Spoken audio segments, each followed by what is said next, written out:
Сәлеметсіздер ме балалар? Бүгінгі сабаққа қош келдіңіздер. Бүгін біз сіздермен 67-ші сабақ құстар әні тақырыбын өтетін боламыз. Бүгінгі сабақта мәтінді талдаймыз және де шығармашылық жұмыс жасайтын боламыз. Олай болса, бірінші тапсырманы бастайық. Тыңда. Құстардың даусын тыңда. Қай құстың даусын таныдың? Мен бұл жерде торғайдың даусын, сауысқанның даусын және де қарғаның даусын таныдым.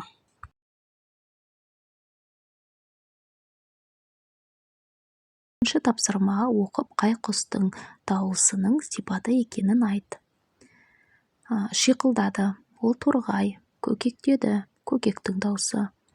Тыраулады, ол тырналардың дауысы. Тоқылдады, тоқылдақтың дауысы. Қаңқылдады, қаздың дауысы. Одан кейін тағы да басқа дауыстар бар екен. Так, балалар, енді біз үшінші тапсырмаға көшеміз. Түсінік оқы. Күзгі құс керуені. Кеше мектептен келе жатып, жолда әкеммен кездесіп қалдым. Біз жолыққан кезде тура біздің үстімізден тізбектеліп бір топ қаз ұшып өтті. Бұдан бірнеше күн бұрын біз у-шу болып, қарқылдап ұшып бара жатқан ұзақ қарғаларды көрген едік. Әкем екеуміз үйге бірге қайттық. Ол кісі жол жөнекей құстар туралы маған мынандай әңгіме айтып берді.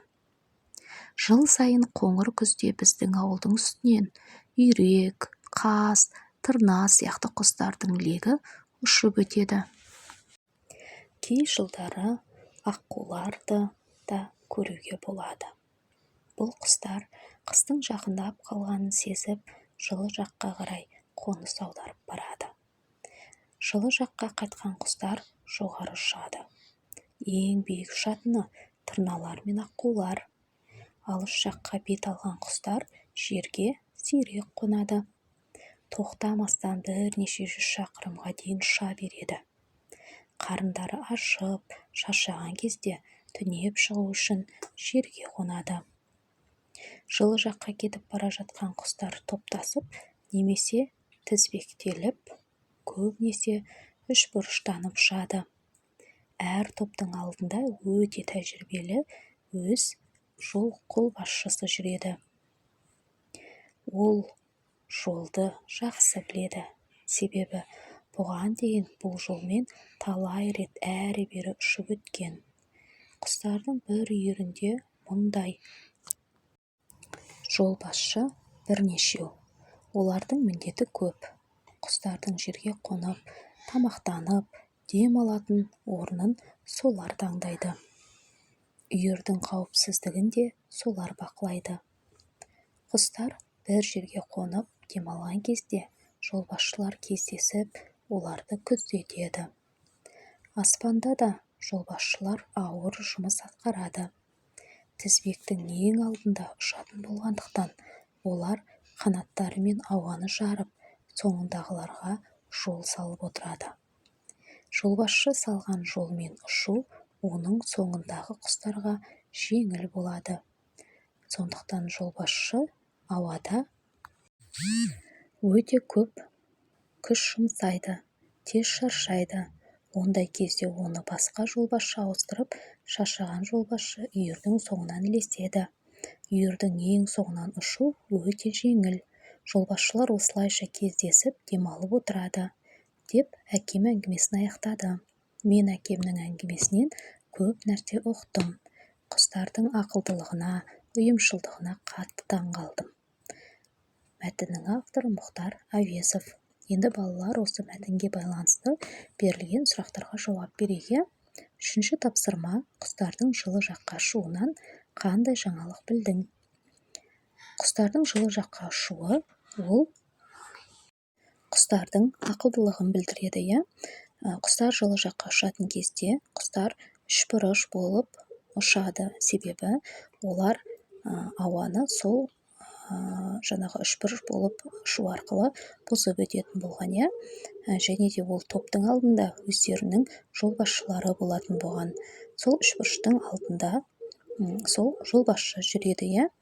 Яғни ол жолбасшы өте ақылды болу керек. Себебі ол бұл жолмен бірнеше рет ұшып өткен болып саналады.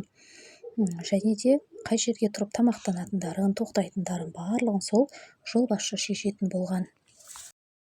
Төртінші тапсырма: аспандағы ауа қабатының кедергісін құстар қалай жеңеді?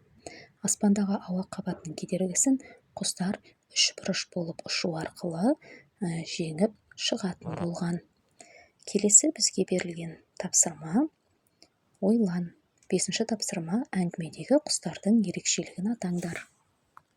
Әңгімедегі құстар олар біздің елімізде еліміз жаңағы жылы кезінде өмір сүреді, ал біздің елімізге суық түскен кезде олар қайтадан жылы жаққа ұшатын құстар болып табылады. Яғни біздің еліміз жылы болған кезде олар балапандарын басып, одан кейін оларды өсіріп, елімізге суық түскен кезде қайтадан балапандарын алып жылы жаққа ұшатын құстар. Алтыншы тапсырма: қалай ойлайсыңдар, өздерің тұрған жерде қыстап қалған құстарға қандай көмек керек?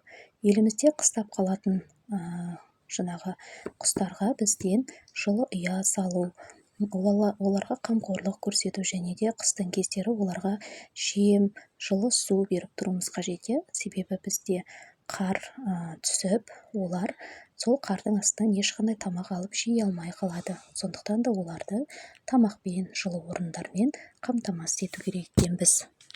Жетінші тапсырма: құрастыр. Құрмалы сөйлемді үлгі бойынша аяқтаңдар. Құстар топталып ұшып, туған жерді қимай кетіп барады. Құстар топтасып, қиқулап ұшып, қатарымен келіп жатыр. Ойыңмен бөліс. Сегізінші тапсырма: бір-біріңе құстар туралы сұрақ қойыңдар. Мысалы, құстар барар жеріне қалай адаспай ұшып барады? Балалар, құстар жылы жаққа ұшатын кезде олардың жолбасшылары болады. Яғни ол жолбасшы өте ақылды, ол сол жермен бірнеше мәрте ұшқан құс. Сондықтан да ол артындағы құстарды адастырмай, сол баратын жылы жерлеріне жол бастап ертіп барады. Қорытындыла. 9-шы тапсырма: әкесінің әңгімесіне бала көңіліне не түйді? Бала әкесінің әңгімесінен құстардың да ұйымшыл, ақылды, бір-бірін тастамайтын, сондай ақылды, мейірімді екендеріне көзі жетті және де содан ой түйді.